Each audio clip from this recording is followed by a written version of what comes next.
Okay, we will go ahead and get disclaimed. So this presentation was produced under U.S. Department of Education contracts number GS00F115CA with Synergy Enterprises, Inc. The views expressed herein do not necessarily represent the positions or policies of the U.S. Department of Education. No official endorsement by the U.S. Department of Education of any product, commodity, service, or enterprise mentioned herein is intended or should be inferred.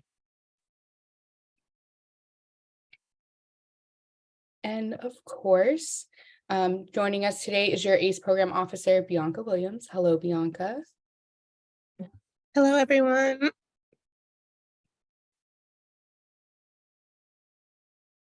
And as you know, my name is Casey Morgan, and I will be your facilitator for today.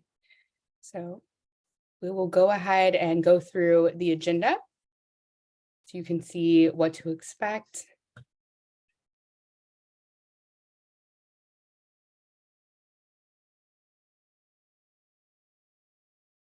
All right, so today we will begin by reviewing reminders and announcements. Then we will move into some grantee sharing and reflecting on what you've learned throughout this program year thus far, since we just did some APRs. After we discuss and share a little bit with each other, we're going to go through a strategy for reflection that you can use with your teams or do on your own called See Beyond. So I'll go through that a little bit with you and give you the resource if that's something that you want to take with you. And then we will wrap up with upcoming events after that. All right, so reminders and announcements.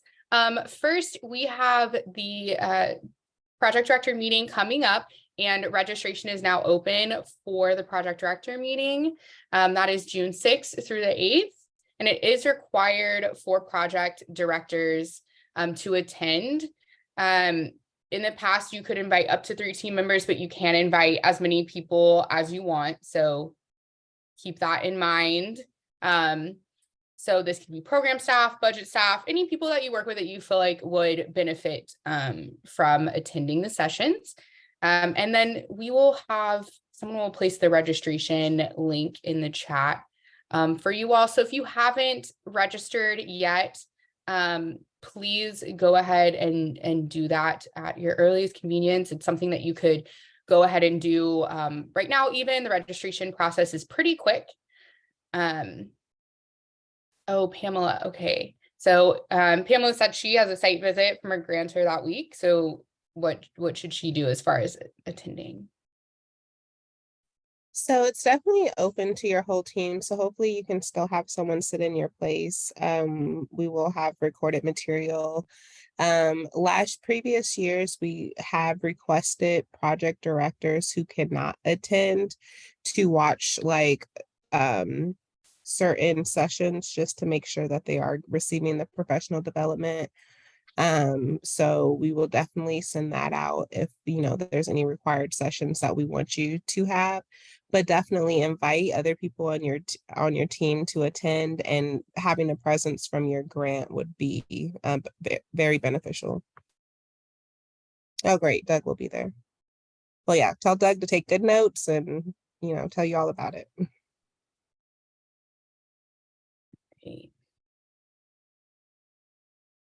Thank you. Yeah, so you'll still want to register the event so you have access to complete the work and have access to those sessions. Okay, and then also coming up, there is going to be a STEP grant competition, and so that is out now. And there will be pre-application webinars if you're interested in that grant on May 17th and June 1st. And then proposals are due for that July 3rd. And if you would like more information, I'm going to go ahead and put this link in the chat for you all as well, so you guys can look at that.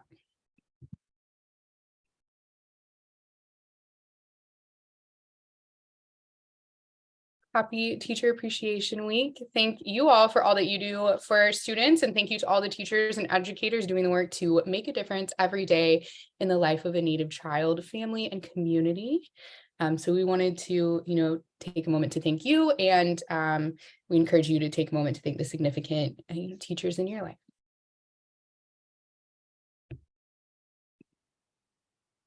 Okay. Also, we have the ACE Padlet. So remember that we do have this Padlet that has forms. It also has things like the APR webinar and stuff like that. So it gets updated with those forms and recordings that might be helpful for you. And so this is a reminder that this is a place where you can find resources or post questions.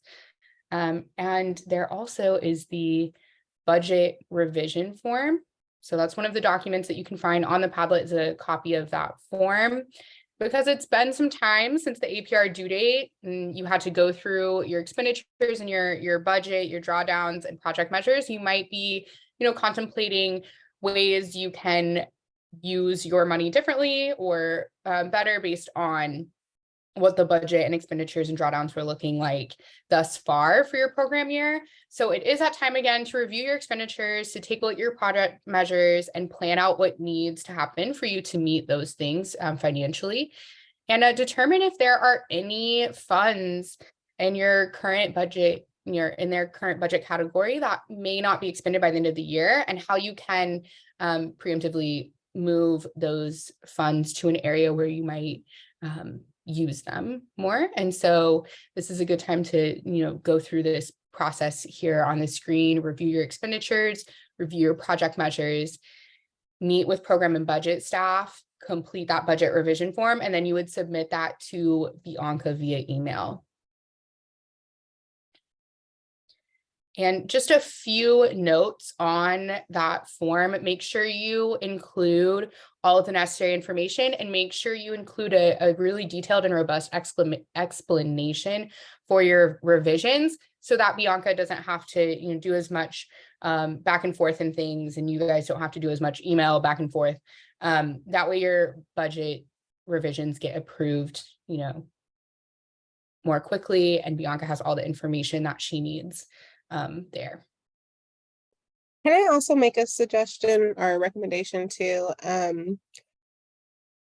know you guys are my ACE and grantees, but I am also on 2 other programs now, and some of you have some of those programs. But overall, it's just a lot of grantees. It'll be super helpful if you do remember to include your PR number in the email subject, so I know I'm thinking of ACE when you send me your budget, and not, ARP Air or PD or anything else. So please make sure that you are including your PR award number, so I can easily know that it's an ACE grantee and which grant you are referring to. Thank you. Yes, and good reminder to make that a practice, a standard practice when you are emailing the OIE account or Bianca, or your program officers for any other grants that you have. Make sure you're including your PR number, so it's easier for everyone to address your requests. And thank you, Sarah, for sharing the form in the chat. So the form is in the chat as well, if you guys would like to download that now. And congratulations to all the grantees who submitted your APR on time through the G5 system. We had an 83% on-time completion rate. So shout outs to y'all. Great job. That was a lot of work, a lot of moving parts. So thank you. Okay, at this time, we are going to move into where you all are talking and sharing. And our discussion will really be centered around an opportunity to share what we've learned about our programs as you put together the APR, giving some space between getting the APR submitted. And now it's a good time, to contemplate how your report or any subsequent reflection with your teams may inform your plans moving forward. And so we will start by reflecting on what some things are that we learned from our APR. So we're going to do this little activity. Bear with me because we're going to use a Jamboard. So we're going to try it. We'll see how it works out. I will share the Jamboard on the screen once everyone is kind of in it and after I've given some preliminary instructions, and I'll go through, how to interact with it. So before I share the link and we all jump on there, so thinking about the APR and the data you collected and the processes, you've used for your programs, for data collection, I want you guys to really take some time to reflect on what is one thing that you would like to start doing. What is one thing you want to stop doing, maybe a process or type of programming or something that is just not working. It could even be a process that you're just doing within your team, the way that you're meeting or the way that you're evaluating your programs, something that you want to stop doing there, and then something you want to continue. So what is one thing that has been really successful, or a piece of your programming that has been really successful, a practice, a process, one thing that you want to continue moving forward that you saw a lot of success with or was really impactful for students. So at this time, I'm going to put the link to the Jamboard in the chat. Everyone should be able to access it. It's public. So I'll wait for you guys to click on that and get on there, and then I'll share that on my screen and go over how to use it.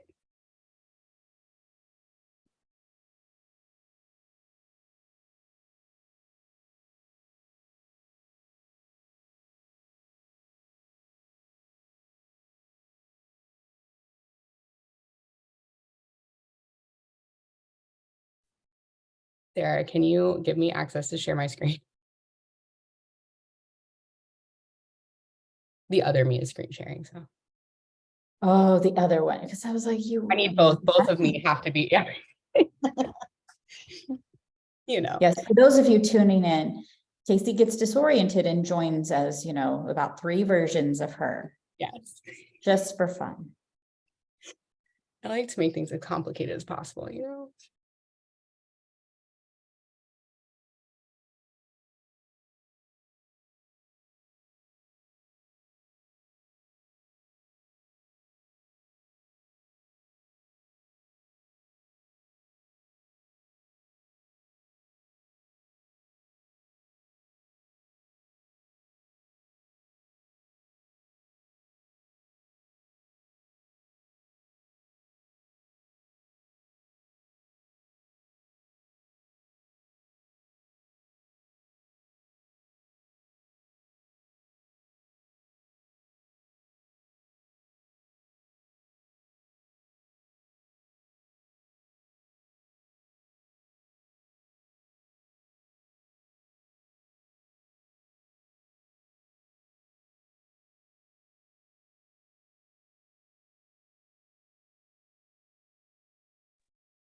Casey, I think you're doing your explanation on mute.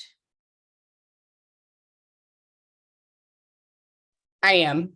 Thank you. And it was going somewhere. Okay. So I have this sticky note in the top left corner. This is an example of what your response should look like. So shout out to my 2 people over here. I appreciate this commitment to handwriting your response. That's some dedication.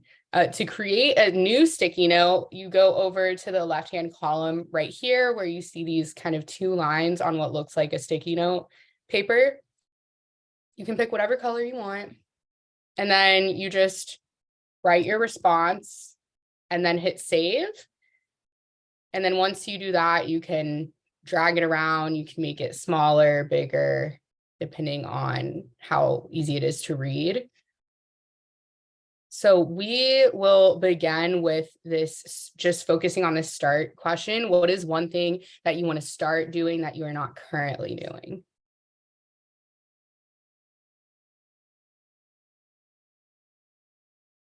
Got everyone who's shared and put some things on there. Okay, see what kind of technology programs you'd like to start. Awesome.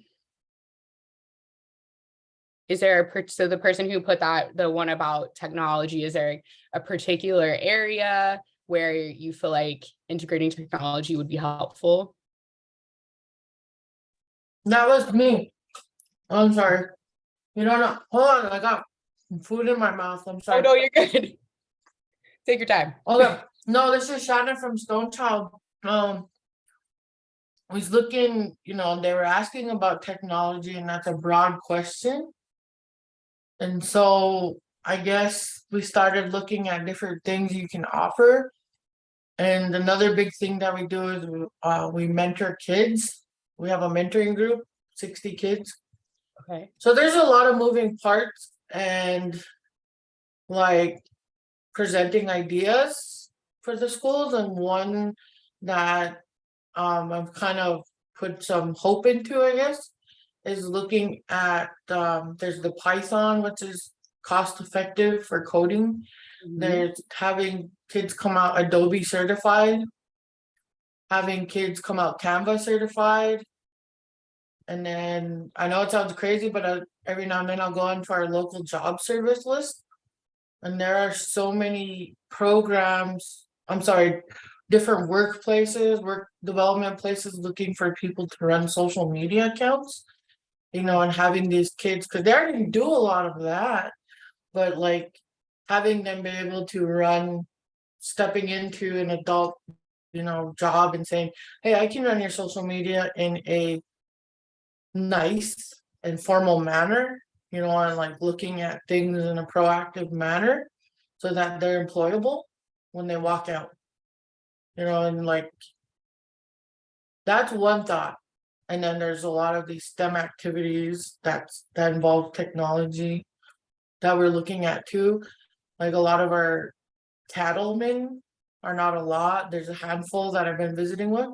They will run drones to check on their cattle, winter, summer, and like, yeah, there's a whole bunch. We were sitting there throwing ideas around, like how to help our kids with technology, because it's looking at how to help them run Microsoft Teams and helping them run Apple, so that also when they walk out, they're not just Apple oriented or Android oriented, like having them be multi, what's the word am I looking for? Like just being able to sit on different programs when they go to college, they're not shocked.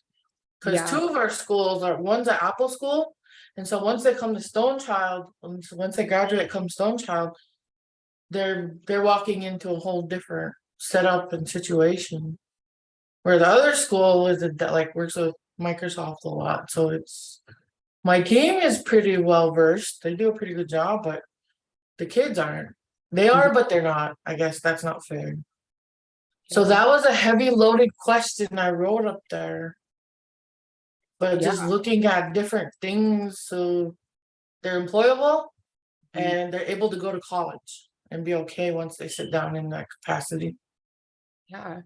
No, I think that those are some great ideas. Those are, I think, really, great things to think about as far as programming. And, also as a student, I think it's really valuable to get exposure to a lot of different things, because you might start learning how to code, or you might start learning how to use a certain program and realize like, hey, this is something that I might want to do as a career, and that, that experience and exposure is really valuable. So I love that you guys have been thinking about that. I think that connects really well too to wanting to add new STEM service opportunities for participants. That's on here as well. I think those are some great ideas for some STEM programming too. Increasing service providers, adding more classes, college and career readiness. So a lot of people have some things that are connected to this idea of adding technology, programming, STEM programming, college and career readiness. So great. Land-based learning. That sounds awesome. Mountain biking and cross-country biking. Nice. Okay, whoever put the land-based learning, if you don't mind coming off of mute and just sharing a little bit about what that is and what that looks like. Hey there. Hola, Casey. Hi, guys. It's Jessica Helen Lopez with the NACA Inspired Schools Network. I put down a couple of thoughts around what we're starting. We just finished another round of talking circles at some of our schools, NACA, and then SDIS and Gallup and Dream Diné. And so it's wonderful. We're putting proposals together. And so especially one of our schools out in Gallup, they'd like to see more academic support in the form of tutoring, right? So that's going to be launched this summer, but we want to be intentional across the board, across our schools, and as we move into fall and spring. So we're excited about that. That's a tangent, but something that we're going to pilot at NACA is kicking off a land-based learning, mountain biking, and cross-country program, XC. But for our female identified students. Right now we have something called the Hiyupo Alliance at NACA, and it's for young boys, BYMOC, right? And identified, those who identify as young men.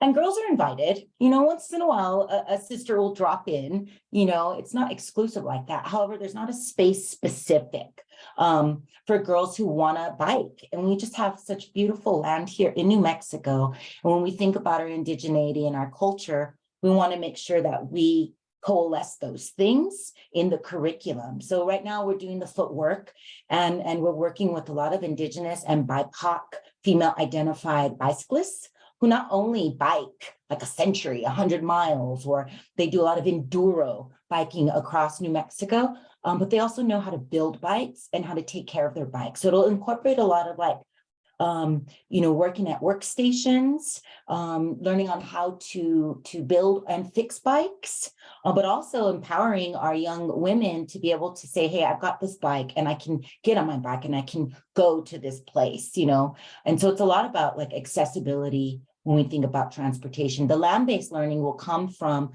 going out to areas of New Mexico and through a cultural perspective, engaging in land-based learning. We're also collaborating with the Indigenous Farm Hub, which is really cool. And they came out to NACA recently to make a presentation to families and there was a lot of excitement around that. So we want to make sure to also include those trails around where we'll be growing food. And so we can collaborate across the board this summer. So we're really excited. We're trying to be very intentional about putting these components together for this particular programming. And then also expanding it across our other schools outside of Albuquerque. Lovely. Thank you so much for sharing, Jessica. That's really awesome. I love how many great and unique programming ideas there are on this list. And I love how you guys are thinking about, ways to incorporate the culture and to, get kids outside, and just, I love the incorporation too of how do you take care of a bike, build a bike. Like those are really, really cool ideas. So thank you. Thank you. Okay, we're going to move on to something we want to stop. So if you click on this arrow up here, you guys can actually navigate yourselves. So if you click on this arrow up here that says next frame, when you hover over it, it will go to this stop slide, and you can add a sticky note the same way that you did on the other one.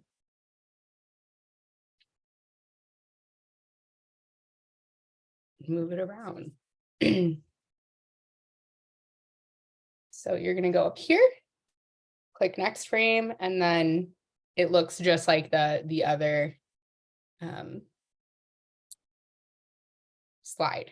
And then you'll add your one thing that you want to stop. So what is a practice that you want to stop? And you'll see in my example that it doesn't have to be, this huge revolutionary aha. It can be something simple, like maybe you need to adjust the time that you're offering something. Maybe you need to adjust the method that you're offering something. I know I saw someone on the start said that they wanted to think through like ways for parents to select. So it can be something very simple, but that could have a big impact on your programming. So I'll give y'all a couple minutes to add there. So make sure you're on the tool up here.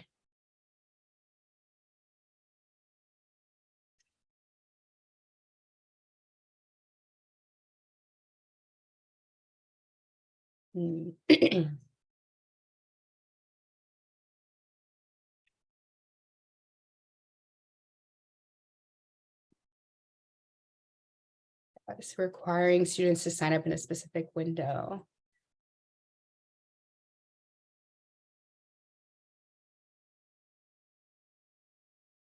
So what are some ways that people kind of approach student signups? So if you're not signing, if they're not signing up in a specific window, kind of what are other ways that people are approaching that?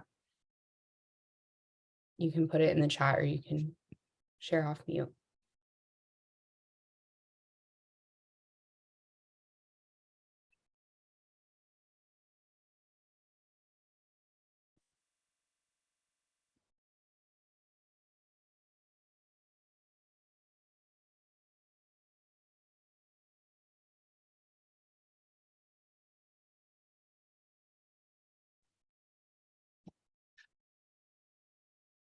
And that was my sticky note, and the trimester approach I thought was working really well. It just, I don't like where students then find out about the program after, and then they miss the enrollment period that we've set up. And it makes sense for certain courses where it's timed, like the language, and they're learning together. But then there's some of the courses that we have available where it's self-driven and they should be allowed to sign up whenever. So just trying to get out of that mindset and just keep certain programs at a specific sign up time and allow others to be free flowing because they're self-driven. Yeah, I love that. I love to, that makes me think about how, the way that you might approach one area of your programming might look different, right? From the way you approach other pieces of your programming. Like maybe there are some things that do require a specific sign up window, but there's nothing to say that you have to run everything in the exact same process. So I love that you're thinking about ways to differentiate, so more students can participate.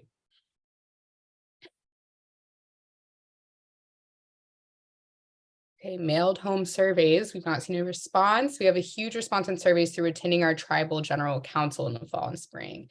Okay, yeah. That makes sense.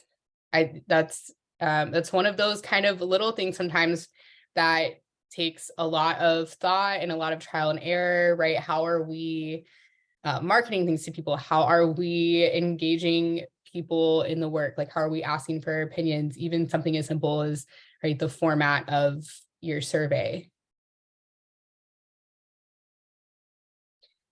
Yes, I love that. I love the going to them instead of waiting for them to come to you. Great.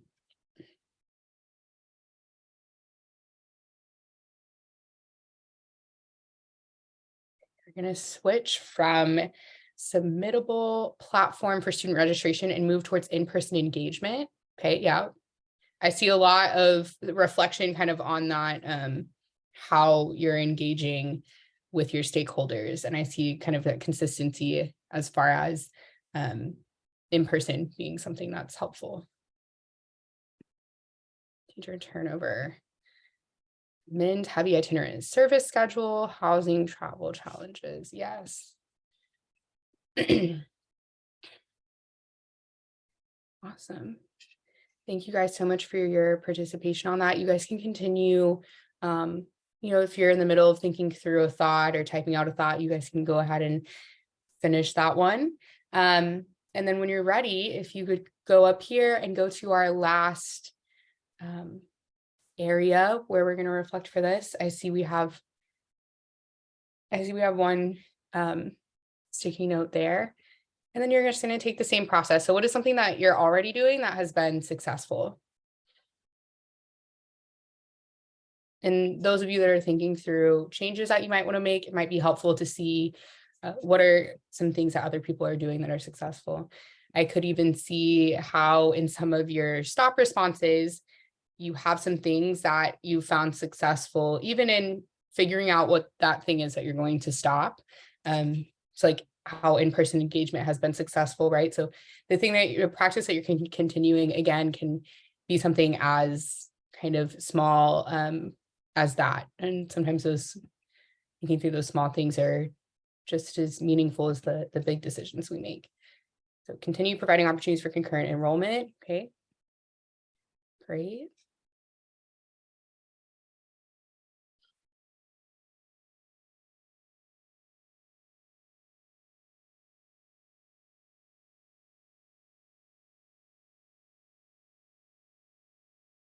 I'll give y'all just a few minutes to finish up your thoughts on both this stop page and the continue.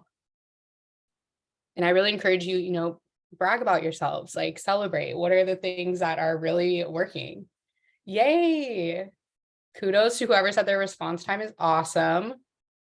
Love that.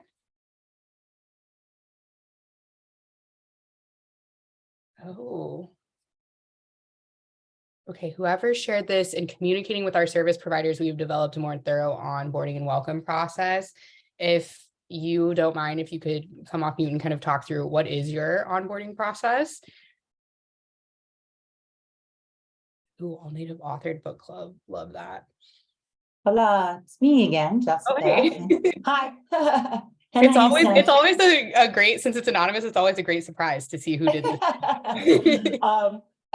Cool. Yeah. So across our schools, right? NISN is as a grantee is interesting because we've got 4 schools, and we're going to add another school this coming semester, the summer and in the semester. But what we've learned through experiences, we want to keep not only our students and our families centered through the work we do with ACE, but also our community members, our community elders, who oftentimes are service providers. Not everybody communicates in the same way. Some people are great on phone or email, or let's have a one-on-one in person. But nonetheless, we've had to transfer information about expectations when working with our student bodies across our ACE schools, everything from working with students and communicating with parents, and then what it means to, when I work with a school in program monitoring, everything from like attendance to, background checks. And we've realized that if we just created something that is, a little more standardized across the board, and then we work with the school to make it their own, it's helpful when we're retaining service providers from semester to semester, contract to contract, right? Year to year. And then our service providers, our community members, feel really honored and respected. And in that way, everybody is happy, and you have more robust programming, because things can get kind of lost in translation when it comes to finances and logistics, everything from invoices and, signing contracts, but then also the day-to-day when it comes to working with our students. We even ran into a situation where we're like, oh, wait a minute, what about first aid, and if there's an emergency, how do we work that? These are all the things that we do with our teachers, but we realized that we really wanted to provide that information and that kind of those resources for our service providers. And it's been really helpful. There's less hiccups now, as I see that time has been going on, and we even do surveys with our service providers, and they're letting us know, we appreciate that you gave us all that information up front, and that we can access you as a program manager, but also the family liaisons if anything does occur where they need some assistance or they have a question. Man, that has been really life-saving. I think that's one of the things that we will continue to do and keep developing out for sure. Great. Yeah, I think it's really important to think about, how we're onboarding people. And like you said, there's all those kind of little things that you may not even realize are, something that people need to know upfront or need to be trained on upfront. And that can help them feel successful in their job. And that's, super important in retaining people for sure. So thank you for sharing. And there are some really awesome ideas on here. I love the all native authored book club. I wish I had that as a student. I would have been there. Growing opportunities for STEM. STEM seems like a kind of a popular theme through here for sure. And hands-on, I see a lot of kind of hands-on, activities and thoughts around how to have activities that are culturally enriching and hands-on. So love those ideas. Thank you all for contributing. If you have some great ideas to continue adding, you can continue adding them. It will be open for you to edit. And then when we are finished, I will take screenshots of these slides and post them on our Padlet, so that if you guys want to go back and look just to get ideas from other people as far as things that are working or programming that you may want to add, those will be there for you to revisit. Oh, computer crash course, love it.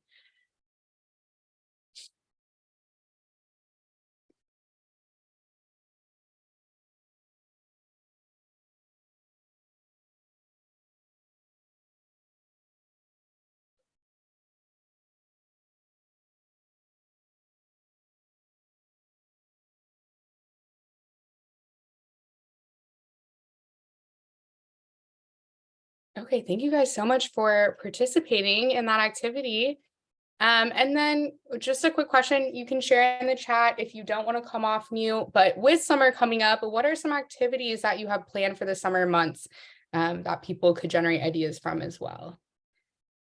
You don't have to answer both of these questions. One could really resonate with you, and you can just speak to one, just share a really cool activity you're excited about.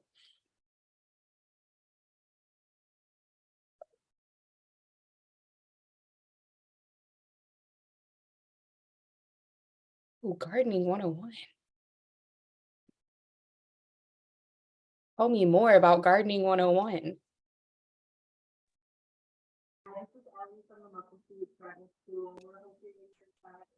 Provide helpful information for students to be able to grow their own food themselves, and also learn about medicinal medicine themselves. Nice.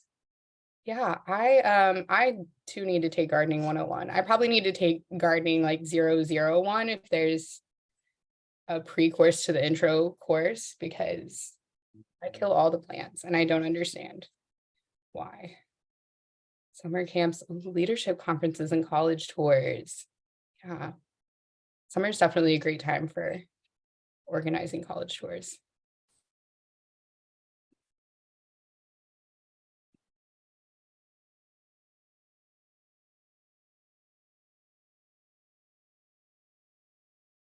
Okay, in the interest of time, we will go ahead and move on to some further reflection. Indigenous Farm Hub Summer Camp. Oh yes, that's right, Jessica, you're doing that cultural exchange. Also awesome. If anyone's interested in how to do a cultural exchange, Jessica is doing something really cool with that.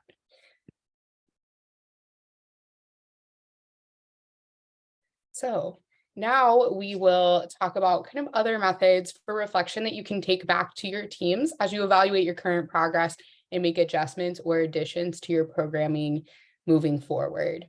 So we'll do a little bit of reflection through these protocols in this meeting, but I will also provide you with a document that you can take back to your teams if you're interested in going through this protocol with others. So first, we're going to discuss a strategy for reflecting on program implementation. The strategy is called See Beyond, and it can help you dig further into one of the pieces that you identified in your start, stop, or continue columns.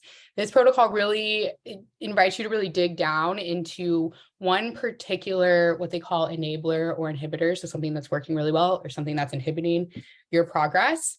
And in this strategy, you begin with your goals. So you can kind of think of like beginning with your project objectives and what's one that you really want to drill down further into with a team of people.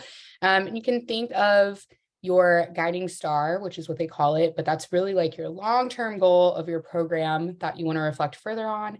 And then the near stars in the protocol are then the measurements or small wins along the way that help you realize that long-term goal. So like your program objectives.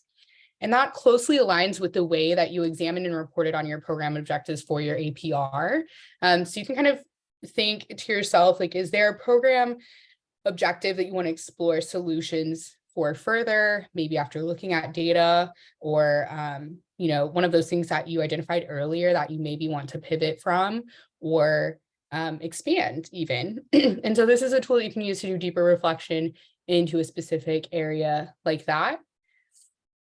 It is a systems and design investigation protocol that was developed by the D School at Stanford University. So they do a lot of human-centered design work, and you can find it in their public library of resources, but I'm going to share the PDF with you as well. So as I talked about briefly, the first piece digs into a specific goal, or in your case, a project objective is how you can think of it. So that would be like that near star piece on this document right here. And that's, you know, what is the thing that you're trying to increase or decrease? And then, so the next step is you would map out stakeholders that impact that objective. So I know some of you guys were thinking about how you involve parents, how you do student signups, right? All of those are different stakeholders that you would think about, even as Jessica pointed out, the importance of thinking about how you're onboarding people, how you're kind of integrating people and partners into the work. So those partners would be stakeholders as well, that you would want to consider. And the stakeholder in the middle would be the main target of your objective. So that one right here, that's going to be the main target of whatever objective you're really doing a deep dive into. So for instance, if you were looking at increasing graduation rates, then students would be that center stakeholder, and everything else is wrapped around that stakeholder. And they're anyone that can influence that group or their success. So really think, broadly, because the protocol would kind of challenge you to see how you might be able to use stakeholders or engage stakeholders better. So as we're kind of thinking about stakeholders, I want you to think about the people that are at the center there, the people that you're serving and trying to impact. And for most of us, it's probably going to be students. So what are maybe some other groups of stakeholders that you need to engage more in your programming? And you can share, any ideas you have in the chat, or you can come off mute. So what are some groups of stakeholders that we could be engaging more in the work, or engaging in a different way? I know some of us talked about moving from mailing something home versus having those in-person conversations.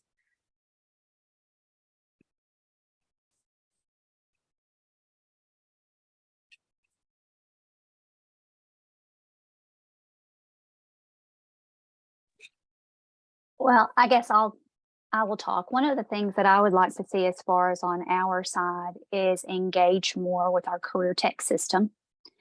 We have a very good career tech system within our state, but one of the things that I'm trying to really work on and develop a better partnership with them is making sure that we're bringing these opportunities to these students, where because students are so limited sometimes with what they can take at their high school.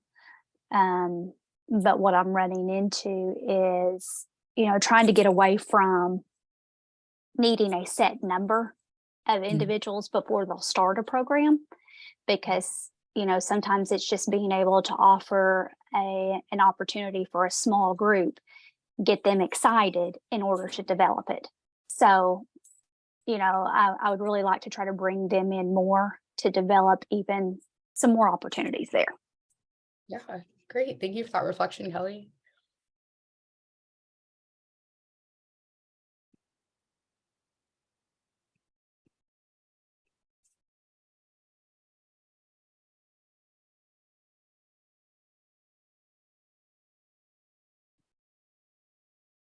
Okay, so after you kind of look at those stakeholders and think about who all needs to be engaged in this process, and I love, how Jessica shared in that chat as well, engaging more with established student and family-oriented entities in the area, so colleges, youth programs, mental health programs. I think engaging with established programs is a really good, tool for growing your own program. And there's often a lot of ways that you can partner or learn from them, or maybe resources that you can use as well. So for sure. And actually that connects to, we'll talk about kind of reflecting on teams and partnerships, and how a lot of our partnerships, there's value in being intentional about how we're bringing people, organizations, even resources in, like for instance, this is a public resource, right? So there are different ways that you can involve different stakeholders or bring different ideas in to help you with your service offerings and how you're structuring your programming and your processes. And so I think it's really great to be intentional too about what are some stakeholders or even potential partners that you're kind of leaving out that could fill a need or a gap. And so we'll talk about that as well when we get to teams and partnerships. So the third step in the CBeyond protocol is selecting an enabler or an inhibitor to address from your previous list. So you make this list of inhibitors and, oh, I'm sorry, I'm on the wrong, my bad. Step 2, we skipped an important step. But so the next step is breaking down those enablers and inhibitors, as I talked about. So those are, you can kind of think of that as like the activity or the exercise that we just did, right? Those things that we want to start or continue, those would be kind of those enablers. So they're forces that will help propel you towards your objective. And then your inhibitors are those things you might want to stop. So those are, or they might be things that are, you know, completely out of your control. So you'll see like it breaks it down even further into behaviors, policies, and beliefs. And so that's a good place to reflect on some of those things as well. Like Kelly is talking about, right, requiring a certain number to get started, right? That might be something that's inhibiting the things that you can offer, that you might want to look at ways to address or ways to engage stakeholders around. And like Ryan said earlier, allowing kids to sign up at different points in the year for those things that are self-paced. So that's another area of policy where you can think through something that might be inhibiting your progress. And then you have beliefs. And so the beliefs are going to be things that might be a little bit more challenging to address, that might be a little bit more engagement in those personal, you know, interpersonal situations at tribal council. Those are things that might not be as quickly changed as a behavior or a policy that is enabling or inhibiting. And so if you think back to like our earlier reflection exercise, you might, like I said, you might notice that it connects here. So that might be a good place to start.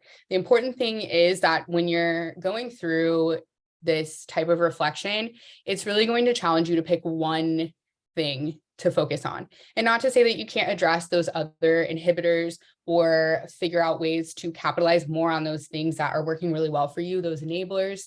But it wants you to dig deep into one thing at a time. And I think that's something that, you know, as we're running programs and as we're servicing students, a lot of times there's a tendency to, we want to do everything at once. We want to reach our objective as, you know, quickly as possible. We want to see the impact as quickly as possible because we care about the people that we're serving, right? We're really passionate about the work. But it kind of forces you to slow down and think through like, what are small wins that you can have? And of course, you can come back once you've addressed one inhibitor, right? Once you've changed how students sign up, then you can come back and really do more thinking around the next inhibitor or maximizing your enabler. But those small wins are really important and ultimately kind of build success for that end goal, which is why you're working backwards from that in this. So once you see kind of your current forces that are at work, your next step is selecting for leverage. So like I said, it's being really intentional about thinking through what really can you have an impact on that you have control over, that you have resources for, or that you have the stakeholders or partnerships to address as well. So being very intentional about things like some of those beliefs down there at the bottom, that might not be the first thing that you start with, right? That might be a bigger win that you have to work through. So the criteria that they have for leverage are called bright spots, ripple effects, and pent up energy for change. Those are the things you kind of want to think about as your criteria. And in the document, in the PDF, you'll notice it has those definitions for you. But bright spots essentially ask you to consider, where is positive change already happening? So that's like those continuing things, right? Wherever that success is found may also be an effective thing that you could continue and scale. So that might be a small win that you can continue or expand for students to increase offerings without having to start from scratch in an area.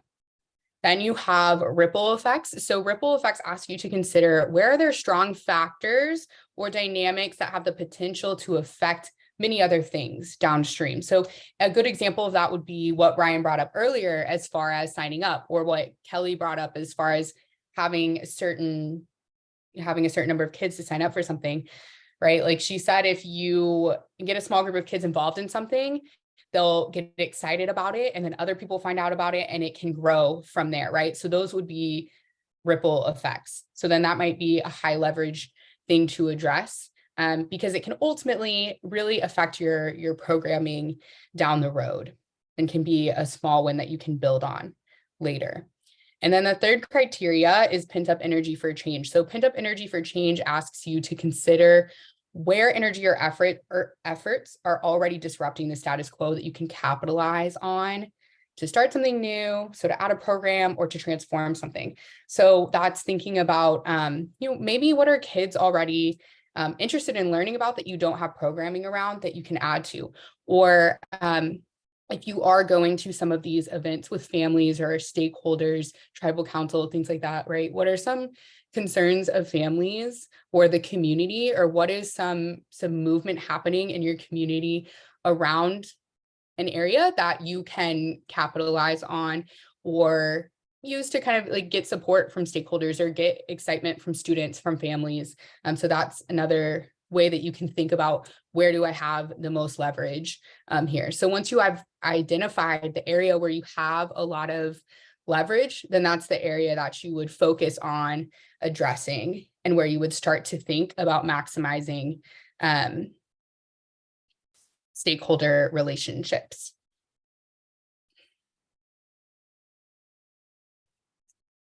And then the last two steps are brainstorming interventions and fleshing out one concept.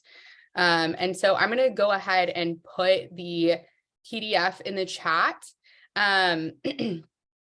But also, if this is something that you're interested in, so I wanted to give you kind of a couple different types of reflection that you could take back rather than focusing just on one. But if this is something that you guys would be interested in going through in like a workshop format, you could share in the chat if that's something that you would be interested in doing, or in having your team do, or in inviting other team members too. If you could put in the chat if you would be interested in kind of a workshop session on this for your team, so that I can think through, offering that to you all. Thank you, Jessica.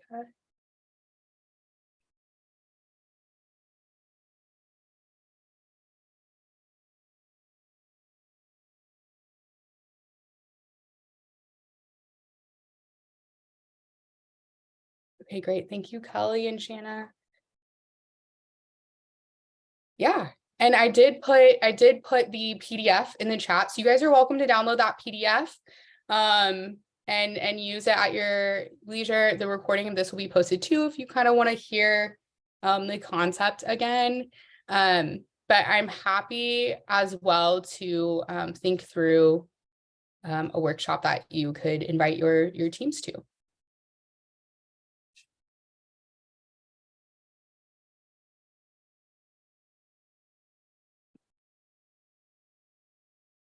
Okay. So like I said, I wanted to give you guys kind of a few different reflection tools or types of reflection that you could think through. And if there's, any of this that just particularly excites you, I'm happy to do a workshop on one or more in particular. And thank you for putting that link in the chat. So if you follow, so I put the PDF, which will give you those, what I have screenshotted and things. And so that second link that Sarah shared in the chat is also a link to the PDF. That first link is a link to Stanford's public library of resources for human-centered design. So if you're interested in like just exploring human-centered design resources in general, that's a really great place to go. I am kind of a human-centered design junkie and used a lot of these types of protocols to run my school leadership teams and departments as an instructional coach, and found it super valuable in doing a number of things: building curriculum, evaluating programming, building new programming, running programming within a school that was maybe more innovative. They also have great material on empathy interviews, which I know a lot of you all use a lot of qualitative data. And those empathy interview materials too would be really great for use with students and families as well, particularly as you're thinking about how people like to engage in person. So you can find a lot of different resources like that on that public library resources link as well. Definitely encourage everyone to look through it. And then so the other kind of type of reflection, which goes along with that protocol that we just went through, that I want us to think about, is reflecting on teams and partnerships. Because as you're mapping out stakeholders, as you're thinking about potential solutions or potential upgrades to the way that you're designing and delivering programming, you might notice some things or some areas, right, that are strengths for you in particular, strengths for your team, and maybe areas where you don't have someone on the team that has that particular strength. And if that's the case, that would be a great area to partner with someone or to look for resources, right, where you can kind of fill those gaps. And so we're going to, at this time, kind of go through some design abilities, and you'll have this PowerPoint as well, but you'll go through some design abilities that will help you think through how to maximize and sustain partnerships. And so, one way to do that is by reflecting on your program design strengths and areas of opportunity and how others can step into those areas of opportunities. Maybe there's some organizations, some colleges, some other programs in your area that are really strong in an area where your team has an area for growth or opportunity, and you can learn from how they are running their programming, or you can ask them to give you resources, right, to help in that area or to partner with you even sometimes. So when it comes to designing social impact programs, there are 8 abilities that Stanford kind of defines. So these are the 8 abilities. I'll just go through 4 at a time here. And I'll put the screenshot of this on the Padlet as well. So the first 4 that we'll talk about are learning from others, experimenting rapidly, synthesizing information, and then building and crafting intentionally. And so learning from others, I feel like that one's a little bit more self-explanatory, but you can think of it as like being able to empathize with other people, being able to embrace diverse viewpoints and learn from them. And it also means that you observe and learn from watching others and applying it to your own context. If you have team members that are really strong in this area, those are the people too, where you definitely want to have them. We've talked a lot about some people are doing some exchanges or visiting other schools or visiting sites that are doing some of the work that you want to do. And so it's really important to have someone from your team that is great at observing and learning from others, that is kind of a part of those activities. So even thinking about, right, who you have doing what on your team, who you have involved in what things, to be able to maximize your impact from those activities. Then the second one is experimenting rapidly. So if you have a strength in that area, that is the ability to be able to quickly generate and evaluate ideas. And so strength in that area is particularly important for the brainstorming parts of building and reflecting on programming. So when you're trying to come up with like new things to spend your money on, new programming to add, new people to engage with, this is your person that is like, oh, I have this idea and I have this idea. And you know what we could also do? Like how Shanna was sharing all those great ideas on technology. It's important to have that person, and the person is typically strong, is one of those kind of yes and people. Yes, we can do that. And also, what about this? The next ability is synthesizing information. So a strength in that area means that you can make sense of lots of data to find insight and opportunity. So if you were looking through all your data and you were like, oh, I can understand, right, what I need to start, what I need to stop, what I need to continue, and I can see those next steps very quickly. That would be a strength in synthesizing information. And then the fourth ability is building and crafting intentionally. So your experiment rapidly person might be your big ideas person, and you can think of the build and craft intentionally person as your details person. So they are thoughtful about construction. What are we doing? How are we doing it? And how are our stakeholders going to feel about it? So you have the person that is like, oh, here are these great ideas. And then it's important to have that other person that is like, yes, how would we do that?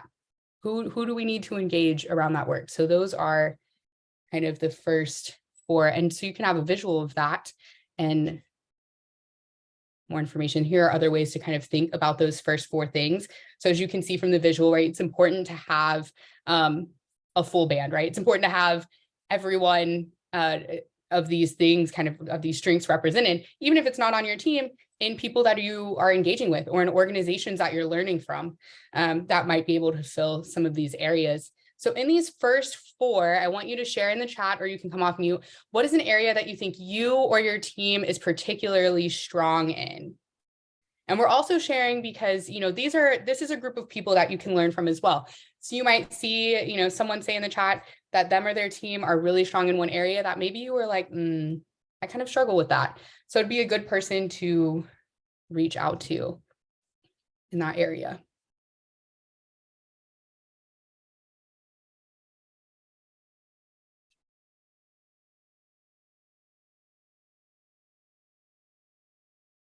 And I will put that question in the chat too, so you can kind of mull it over.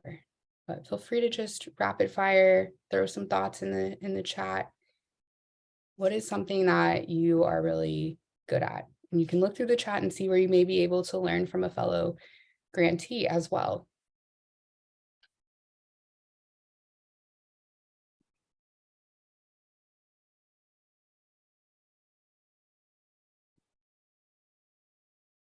Thank you, Ryan. Learning from others, great.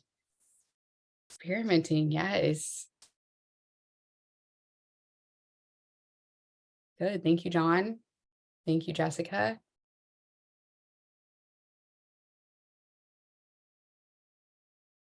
See, I'm one of those build and craft intentionally people. So I need those experiment rapidly people to have those conversations with and talk through ideas with.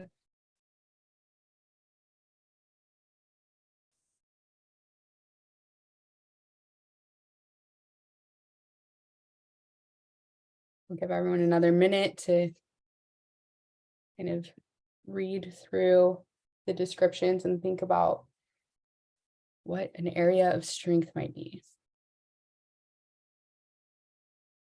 And doing this, you know, reflecting on the team that you have can also, you know, give you a stronger idea and a more clear picture of what you're really looking for when you're looking for new partners or when you're looking to engage stakeholders in the work. And also when you have to hire, right? You want to hire intentionally, you want to partner with others intentionally around like what are our areas of need, where we can really balance out the strengths that we have. Chris, great, synthesizing information to ensure services fit within our program goals. That is definitely an important part.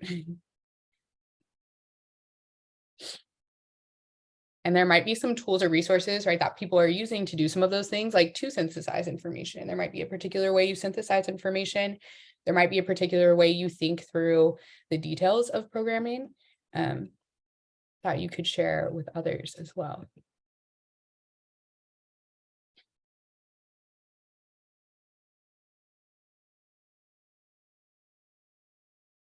Okay. So now I'll go over the other 4 design abilities, and just a heads up, I'm going to ask you to do the same reflection through these 4 and to share an area of strength. So just giving you a heads up now. So really be thinking as I'm kind of going through what these design abilities look like as to what areas you're strong in and what areas you might need some more partners in. So the first one we have is navigate ambiguity. And so this person has the ability to recognize and persist in the discomfort of not knowing. So it's really helpful, right? When you're building new programs or when you're trying to do something that has never been done before, right? In your community, in your area, or just in life, right? I mean, someone's probably done it, but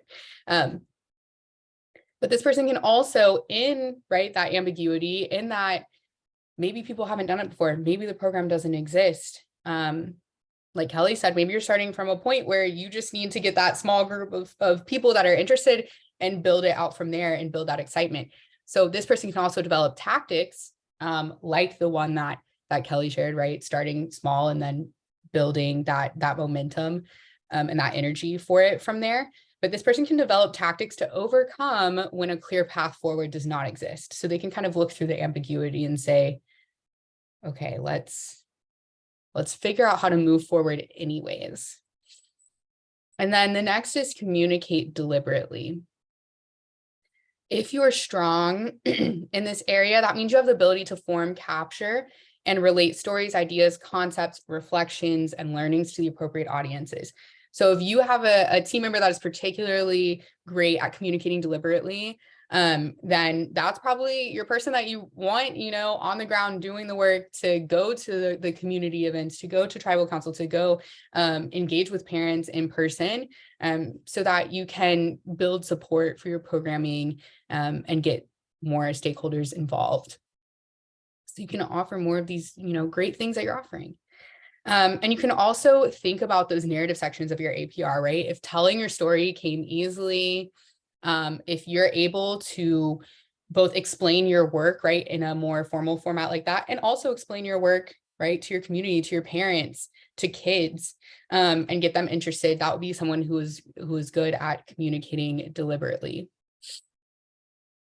The next one, the third one there, second from the bottom, move between concrete and abstract. So that ability kind of builds on the previous one. It's an ability that involves understanding stakeholders and purpose in order to define your program offerings.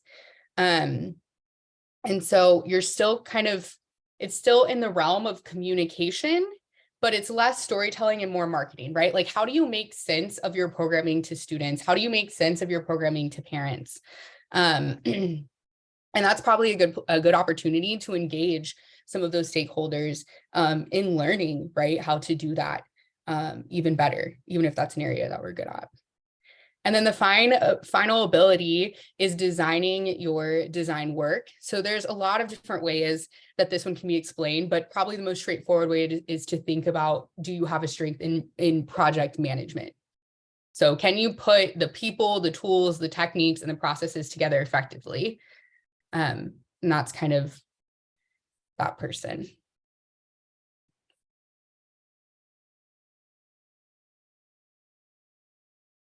So this is a way for you to, other explanations, right? Ways for you to think through those 4 that we just went over. So the second half of the 8. So I want you to, reflect at this time, like I said, I was going to do. So if you could all throw in the chat or come off mute, out of these 4, what is another area of strength, either for you or your team? And I push you guys to think about areas that aren't strengths, right? As you continue to reflect and to potentially use some of the tools in this meeting, I want you to think about, right, what are things that maybe we're not so good at that we can engage others with? Right, maybe your maybe if your strength isn't the communication piece, or maybe your strength isn't the moving between the concrete and abstract and making it really clear like what your programming is to other people, then those are ways that you can engage stakeholders, like potentially bringing in a parent, right, who can kind of speak to what the programming is, or having students step up and be kind of ambassadors, right, of programming. Ryan, yeah. Navigating ambiguity is hard sometimes. I feel that. There was definitely a time in my life and in my professional world where I needed to get better at navigating ambiguity.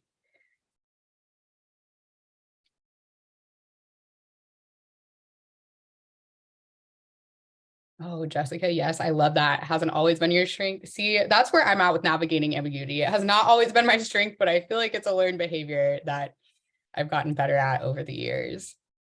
And some of these materials and things, like if you go look at that public library of resources, like some of those resources too can really help you with like navigating ambiguity or being okay, right, with existing in a little bit of ambiguity.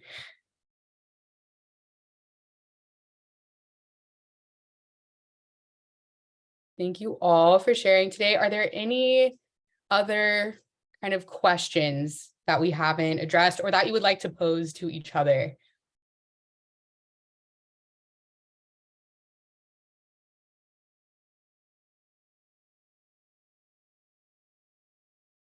Again, if you're interested in a workshop on the CBON protocol, let us know in the chat. And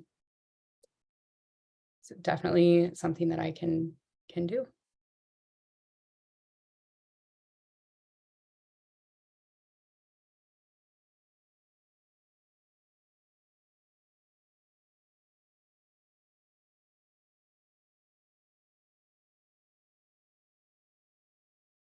Okay, well, if y'all have no questions, is anyone doing anything super fun over the summer? Not just programming related, but does anyone have something exciting they're doing? I do. I'm coaching for the Indigenous Games, which I've never been a part of. So I'm volunteering to do that, and I'm pretty excited to watch these girls play basketball and hopefully help them build some confidence and win some games. Yes, I love that. I love basketball. I was never very good, but I love basketball and always wanted to be good at it. Now I just watch other people play basketball and live vicariously through them. So, anyone else doing anything exciting? I'm not, so I just love to hear about what cool things y'all are doing. I am attempting a century, which is 100 miles. In Santa Fe, they're having the Santa Fe Century. I've only ever gotten up to 70 miles, and wow, that was intense. So like, I know what I'm up against, and that's actually at the end of this month. So fingers crossed, guys. I'm sending you all the good vibes, all the well wishes. Thank you. Yeah, that is amazing. I feel like 10 miles might be my limit. So I'm in 70. Yeah, I just break it down actually in 10 miles. Like, look, Jessica, you just did 10 miles. You could do another 10 and another 10. And that way I dupe myself. So really just like, it's trickery so I can get there. So hopefully I can fool myself enough to get to 100 this time. We'll see. But gracias. I ran 1 mile yesterday, and that was an accomplishment for me. So maybe I'll set 10 as my new goal. Yes. See, I love how ambitious that is. I ran 1 mile, so we're gonna do 10 next. That's a level of ambition I would like to have in my cardio, but I don't. So I like to lift weights, so I'll do that. But then I have like my 1 or 2 cardio days a week where I'm just like, I don't want to. So yes, cardio goals. I just do indoor cycling and just do spin class so I can feel like I'm really doing something, but I'm actually going nowhere. So the music at a volume that could like split my eardrums is motivating for me. So that's what keeps me focused. Oh, Ryan, you coach AAU? Awesome. My son is starting basketball this year, so we'll see how that goes. Girls are much better. That's interesting. I could see it though, because I do have a 4-year-old boy and I don't have any girls to compare that to, but we're still working on the listening thing, which maybe also might be a 4-year-old problem.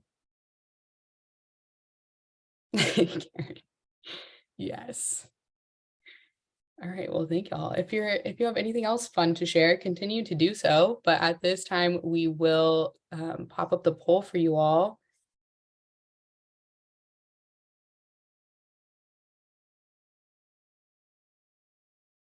And you might get out of here a little bit early today. I just have to go over some upcoming events.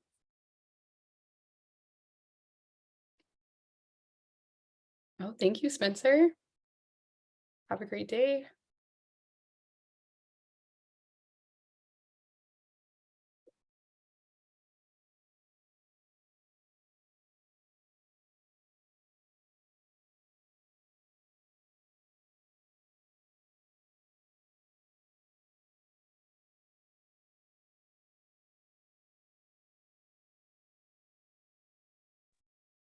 Hey, Casey, can I ask a question about registering for the directors conference? Yes, of course, Doug, go ahead. So I clicked on the link, and when I tried registering, it said this email has already been used or something like that, which I'm old enough to be like, did I register? And I don't remember it anymore. So I went to try to log in, but it wouldn't let me because it's not close enough to it yet. So how do we know if we're registered, if we're not sure if we're registered? So I'll jump in. If you are disoriented, which is totally okay, because I do that kind of thing all the time, you are welcome to shoot us an email and I will look in the system and see if you're real. And since we have a couple of minutes while y'all are doing the survey, I'll check and see if you're real, Doug. Sarah, can you do it? All right. This is Shannon. Can you do mine too? I also went Sure. in there to register and it said the email, the same, it won't let you submit it. Yeah, y'all may be ahead of the game and already registered and you've just slept since then.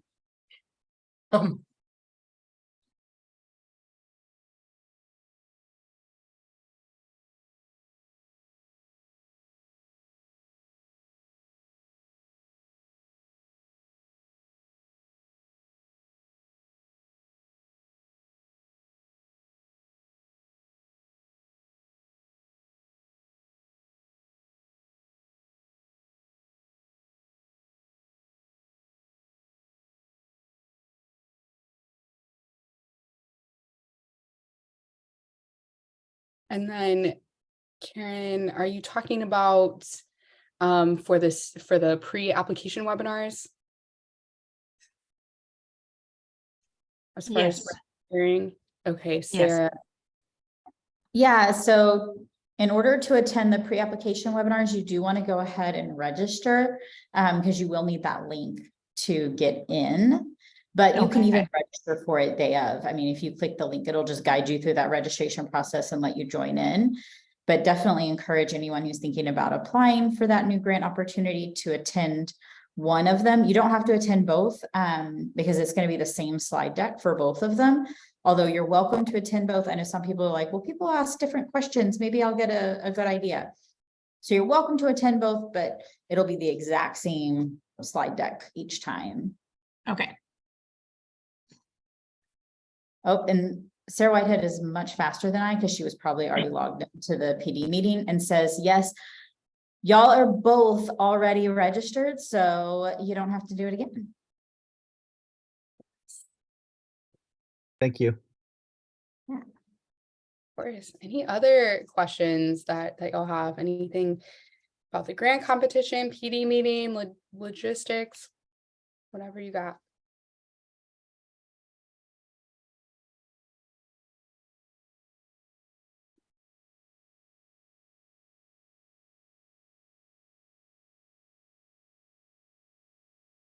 Well, and Casey, I think everybody's done the feedback poll if you want to travail on.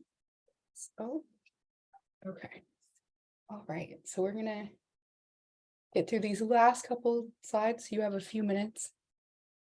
Back to yourself.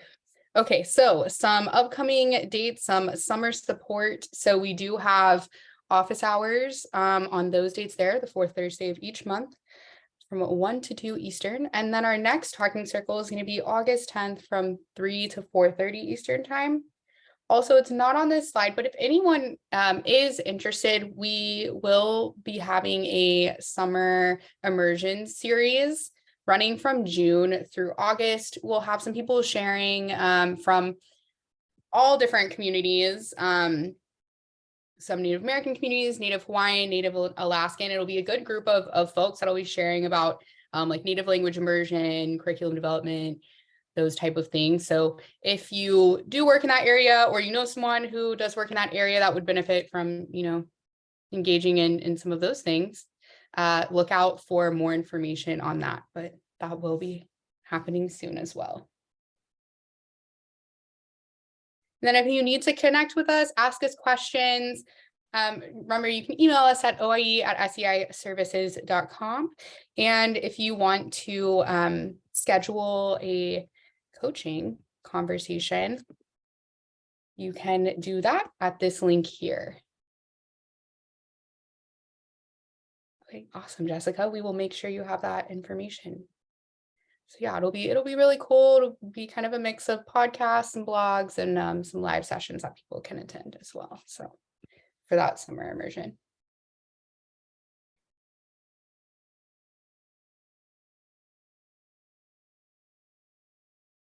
Kelly, we'll get you checked to see if you're registered.